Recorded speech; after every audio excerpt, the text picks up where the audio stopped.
এবং এই জুলাই বিপ্লবের বীজ বপিত হয়েছিল শহীদ আবরার ভাইয়ের তার প্রতিবাদ প্রতিরোধ এবং তার শাহাদাতের মাধ্যমে। অন্তর্বর্তীকালীন সরকার সে জায়গায় যেভাবে জুলাইয়ের আকাঙ্ক্ষাকে ধারণ করা দরকার ছিল সেভাবে ধারণ করছে না। এর যদি ব্যত্যয় হয় তাহলে বাংলাদেশে খুনি হাসিনা এবং ফেসিবাদের যে পরিণতি হয়েছিল তার সাথে খারাপ পরিণতি তাদের হবে। আসসালামু আলাইকুম ওয়া রাহমাতুল্লাহ। আউযু বিল্লাহি মিনাশ শাইতানির রাজিম। বিসমিল্লাহির রহমানির রহিম। সাংবাদিক বন্ধুদের শুভেচ্ছা জানাচ্ছি। ঢাকা বিশ্ববিদ্যালয় কেন্দ্রীয় ছাত্র সংসদ ডাকসুর পক্ষ থেকে আজকে আমরা শহীদ আবরার ভাইয়ের কবর জিয়ারত করার জন্য এসেছি এবং শহীদ আবরার ভাইয়ের গর্বিত পরিবারের সাথে সাক্ষাৎ করতে এসেছি এবং তাদের থেকে দোয়া নেওয়ার জন্য এসেছি। শহীদ আবরার বাংলাদেশের জাতীয় ঐক্যের প্রতীক। শহীদ আবরার আমাদের প্রেরণার বাতিঘর।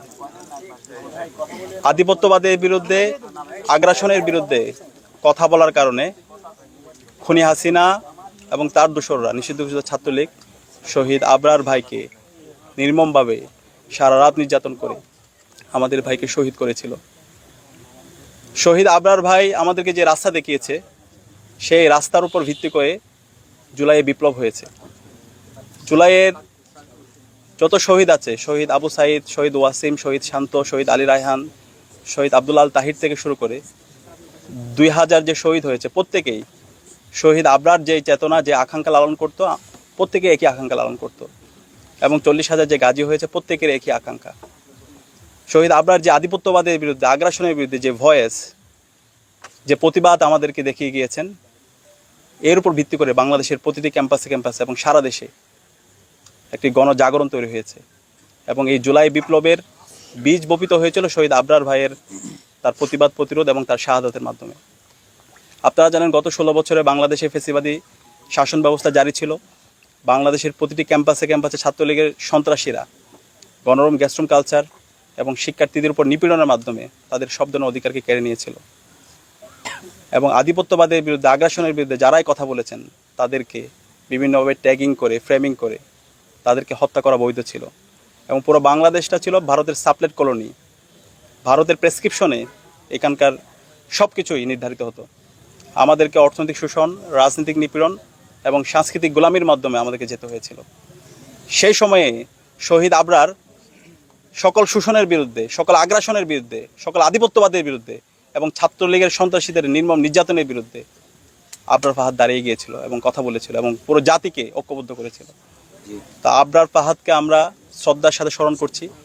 বাংলাদেশের সকল মানুষরা আজীবন শহীদ আবরার ফাহাদ থেকে শুরু করে সকল শহীদদেরকে শ্রদ্ধার সাথে স্মরণ করবে।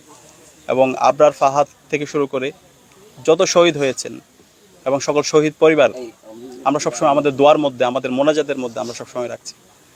এবং আমরা আমাদের অন্তর্বর্তীকালীন সরকারকে জানিয়েছি এবং আমরা বলেছি প্রতি বছর যেন 7ই অক্টোবরকে আধিপত্যবাদ বিরোধী দিবস হিসাবে ঘোষণা করা হয়।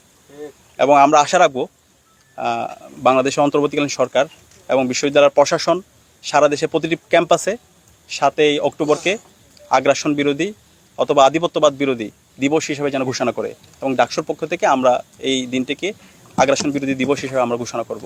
এবং আজীবন আমরা শহীদ আবরার থেকে শুরু করে সকল শহীদদেরকে শ্রদ্ধার সাথে আমরা স্মরণ রাখব। একই সাথে আমরা বলতে চাই আজকে জুলাই বিপ্লবের 1 বছর পূর্ণ হলো। শহীদরা যে জন্য জীবন দিয়েছে একটি বৈষম্যহীন ইনসাফভিত্তিক বাংলাদেশ নির্মাণ করার জন্য। আমরা দেখতে পাচ্ছি অন্তর্বর্তীকালীন সরকার সে জায়গায় যেভাবে জুলাইয়ের আকাঙ্ক্ষাকে ধারণ করা দরকার ছিল সেভাবে ধারণ করছে না, যেটা আমাদেরকে অনেক বেশি ব্যথিত করছে। আমরা অনুরোধ করব আমাদের শহীদরা যে জন্য জীবন দিয়েছে সেই আকাঙ্ক্ষাকে যেন তারা ধারণ করে। এর যদি ব্যত্যয় হয় তাহলে বাংলাদেশে খুনি হাসিনা এবং ফেসিবাদের যে পরিণতি হয়েছিল তার সাথে খারাপ পরিণতি তাদের হবে। এবং আমি ছাত্র সমাজকে অনুরোধ করব বাংলাদেশের প্রতিটি ক্যাম্পাসে ক্যাম্পাসে শিক্ষার পরিবেশ নিশ্চিত করার জন্য আমরা যেন সবাই ঐক্যবদ্ধ থাকি।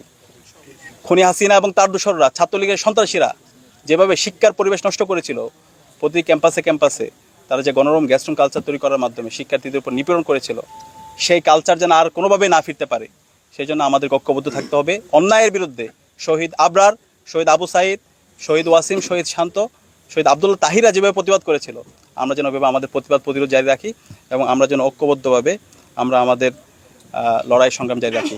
এবং একই সাথে আমি ধন্যবাদ জানাতে চাই আমাদের কুষ্টিয়ার সর্বস্তরের মানুষ এবং ভাই বোনদেরকে, তারা যেভাবে আমাদের জন্য দোয়া করেছেন, আমাদেরকে সাপোর্ট দিয়েছেন, আমরা সত্যিকার অর্থে আপনাদের প্রতি অনেক বেশি কৃতজ্ঞ এবং অনেক বেশি শুকরিয়া জ্ঞাপন করছি। এবং সাংবাদিকবৃন্দদেরকে ধন্যবাদ জানাচ্ছি, তারা এত রাত হওয়ার পরও আমাদের বিভিন্ন আমাদের রাস্তায় প্রতিবন্ধকতার কারণে আসতে দেরি হওয়ার পরও সাংবাদিক বন্ধুরা দীর্ঘ সময় ধরে আমাদের জন্য অপেক্ষা করেছেন।